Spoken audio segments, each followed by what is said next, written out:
দেশের সার্বিক বিষয় বিবেচনায় অনেক কিছু সংস্কার করা হচ্ছে। এর মধ্যে জাতীয় সংসদ দ্বিকক্ষ বিশিষ্ট করার সুপারিশ করতে যাচ্ছে সংবিধান সংস্কার কমিশন। খসড়া প্রস্তাব অনুযায়ী সংসদের নিম্নকক্ষে আসন থাকবে 400, নির্বাচন হবে বর্তমান পদ্ধতিতে। এর মধ্যে 100 আসন নারীদের জন্য সংরক্ষিত থাকবে, তারা নির্বাচিত হবেন সরাসরি ভোটে। আর উচ্চ কক্ষে আসন থাকবে 105টি, নির্বাচন হবে আনুপাতিক পদ্ধতিতে। সংসদের 2 কক্ষ মিলিয়ে মোট আসন হবে 505। সংবিধান সংস্কার কমিশনের সূত্রে এসব তথ্য জানা গেছে।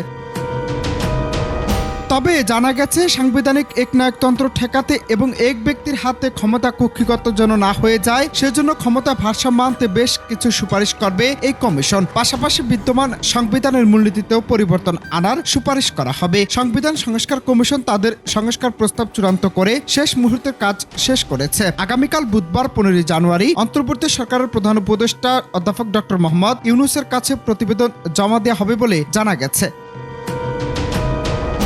সংবিধান সংস্কার কমিশন ছাড়াও নির্বাচন ব্যবস্থা, দুর্নীতি দমন ও পুলিশ সংস্কার কমিশনও প্রতিবেদন জমা দেবে আগামীকাল বুধবার। কমিশনগুলোর পক্ষ থেকে তথ্য নিশ্চিত করা হয়েছে। প্রথম ধাপে গঠন করা 6টি সংস্কার কমিশনের মধ্যে অন্য 2টি বিচার ব্যবস্থা ও জনপ্রশাসন সংস্কার কমিশনের চলতি মাসের শেষে প্রতিবেদন জমা দেওয়ার কথা রয়েছে।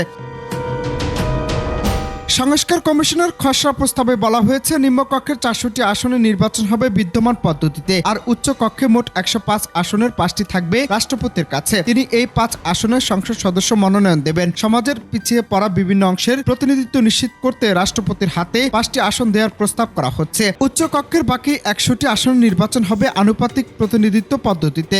দলগুলো নির্বাচনে সারা দেশে যত ভোট পাবে তার অনুপাতে উচ্চ কক্ষে আসন পাবে। দলগুলো উচ্চ কক্ষে প্রার্থী মনোনয়নের ক্ষেত্রে যাতে বিভিন্ন অংশের প্রতিনিধিত্ব রাখে সেটাও উল্লেখ থাকবে বলে জানানো হয়। অনন্ত হাসান মাসুদ, বাংলা টিভি, ঢাকা।